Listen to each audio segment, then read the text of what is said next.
Everyone, কেমন আছো তোমরা? আজকে ছিল তনার জন্মদিন আর তার জন্যই গিফট কিনতে বাজারে এসেছিলাম। গিফটে ঠিক কী আছে তোমরা সেটা ভিডিওর লাস্টে দেখতে পাবে। এবার চলো তনার বাড়ি যাওয়া যাক।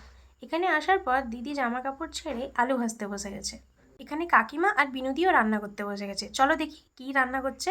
এখানে কাকিমা চচ্চড়ি রান্না করছে আর বিনুদি পায়েস রান্না করছে।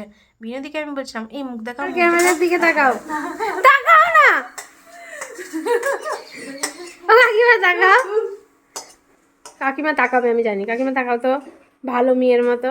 এই তো দেখা যাচ্ছে। আমার কাকিমা একেবারে কুল কাকিমা। অনেকে কি করে ভিডিওর সামনে আসতে চায় না, যেমন আমার দিদি। কিন্তু আমার কাকিমা সব সময় ভিডিওকে সাপোর্ট করে আর ভিডিওর সামনেও আসতে চায়। তখন ধরে বার্থডে গালের নামই শুনে গেলে তনা তনা, কিন্তু তাকে দেখতেই পেলে না। এই হচ্ছে তনা, সেই বার্থডে গাল। এবার চলো মেনুতে কি কি আছে সেটা দেখে নেওয়া যাক। মাছের ভাজা, স্যালাড, পটল ভাজা, বেগুন ভাজা, আলু ভাজা আর মাছের মাথা আলু বেগুন দিয়ে একটা চচ্চড়ি, মাংস, মাছের ঝাল দেওয়া, পায়েস আর ডাল আর চাটনিটা। আর হ্যাঁ, মিষ্টিটাও ছিল। খাবারটা তো দেখে নিলে। এবার দেখো সেলিব্রেশনটা ঠিক কেমন হচ্ছে। ভাত ভাঙ।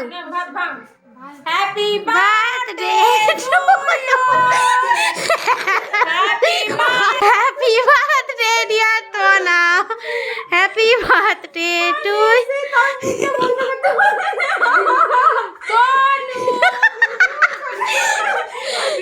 তনু কেকের বদলে ভাত কাটছে। না, প্রথমে গেস কর এর মধ্যে কি আছে।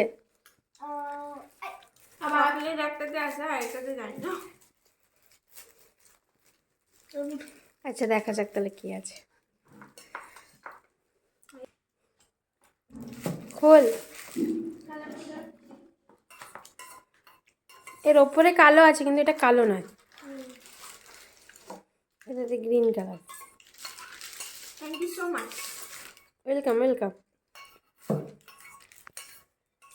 কিছুক্ষণ গল্প করার পর আমরাও বাড়ির দিকে রওনা দিলাম। আর আসার পথেই ঢুকেছিলাম বালিসাই বাজারে, যেখানে কিছু আমরা ফুল গাছ কিনলাম। এখান থেকে আমরা 5টা চন্দ্রমল্লিকার গাছ আর একটা স্থলপদ্ম গাছ কিনলাম। ওকে চলো টাটা, দেখা হচ্ছে নেক্সট ভিডিওতে তোমাদের সাথে।